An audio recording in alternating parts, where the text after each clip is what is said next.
Hello and welcome to Cadence Design Systems Fidelity Tutorial Tuesday, where we show you how to use a feature or demonstrate a technique in just a few minutes. Today, I want to show you how to set up a T-Rex block with an adaptive wall normal spacing. T-Rex blocks in Fidelity Pointwise are designed to give you high quality meshes with anisotropic layers grown off the wall boundaries for resolving the boundary layer region. Typically, a T-Rex block will contain boundaries of type wall, where the user can specify a target wall normal spacing and a growth rate to generate anisotropic boundary layer meshes. Now, historically, you would have a uniform initial wall normal spacing applied to the entire wall boundary. And if you wanted to have some variations in the wall normal spacing, then you would have to break the boundary down to smaller pieces and apply a different normal spacing to each boundary. But starting with Fidelity Pointwise 2025.2, you can now have the wall normal spacing adapted using sources. Sources are size field influencers, which are designed to primarily control the grid spacing in the isotropic portions of the mesh. You can think of these as volumetric refinement regions to control grid spacing in the off-body regions. Although they can also influence the grid spacing on the wall boundaries in the tangential direction. Now, these sources can enforce constant or parametrically varying spacing across their region of influence. But as I pointed out earlier, we introduced a new source type in Fidelity Pointwise 2025.2 that allows you to directly influence the T-Rex wall spacing. Here I have a simple T-Rex block set up that is designed for simulating the flow over a flat plate channel. The bottom boundary is broken into two pieces, an inflow slip followed by the actual flat plate where boundary layer would form. In the first block, I have a constant normal spacing of 0.01 units applied to both of these wall boundaries. When initialized, we can see the T-Rex layers growing from these boundaries with the prescribed uniform initial wall normal spacing. Now, I have a copy of this block where I've created a box-shaped source across the wall boundary. If I select this source shape and go to Grid Sources, you can see it has a beginning and end spacing where the spacing across the source shape is varied using a parametric function.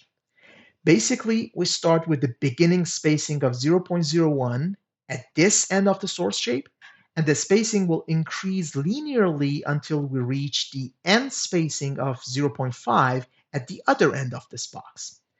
Now, what is special about this source shape is that its meshing type is set to T-Rex wall spacing, which means this will only influence the wall normal spacing of the T-Rex boundaries and not the grid spacings in the isotropic regions. So let's select the block and go to Grid Solve. First, let's switch to the Size Field tab.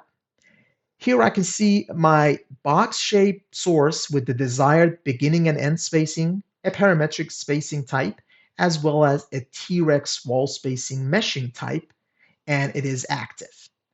Switching to the Boundary Conditions tab, I will select the boundary layer BC and make sure Adapt Wall Spacing is enabled for this boundary. So let's go ahead and initialize this block. And let me hide my sources, and we can clearly see how the wall normal spacing is varying linearly. Just note the spacing variation is exaggerated here so we could actually see how we're going from a wall normal spacing of 0.01 to 0.5 over the length of this flat plate. Finally, you can also control the wall normal spacing using point source clouds. In fact, this is how you would actually adapt your wall normal spacing based on your CFD solution, which could be part of your solution-based adaptive mesh refinement workflow. Now, for this simple example, I'm not relying on an actual CFD solution, but rather I would focus on the flat plate theory. We know for a turbulent boundary layer how the boundary layer thickness varies as a function of axial distance from the flat plate's leading edge and the corresponding Reynolds number.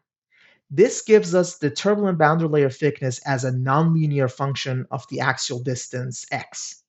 So using a simple script, we can define the wall normal spacing at each axial location as a function of the turbulent boundary layer thickness and the axial distance.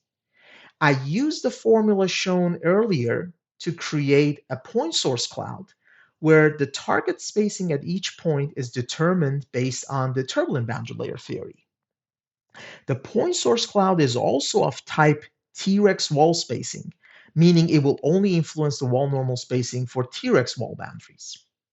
The setup of the block is very similar to the previous one, with the only difference that this time we've only enabled the point source cloud to use as T-Rex wall spacing adapter.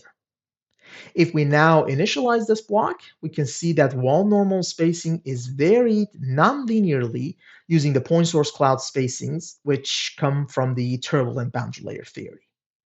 As you can imagine, there are so many things you can do with this new capability. A typical scenario would be to use a preliminary CFD solution to adapt your T-Rex boundaries that will give you a non-uniform wall normal spacing, resulting in a uniform Y plus distribution across the entire body.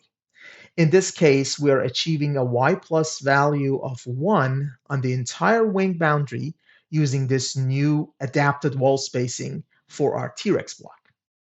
Thank you for watching. If you like this video, be sure to click the thumbs up button to subscribe to our channel for more videos like this. If you have any questions or suggestions for future videos, please drop us a line down below or connect with us on LinkedIn, which is linked in the description. Thank you all and have a pleasant Tuesday.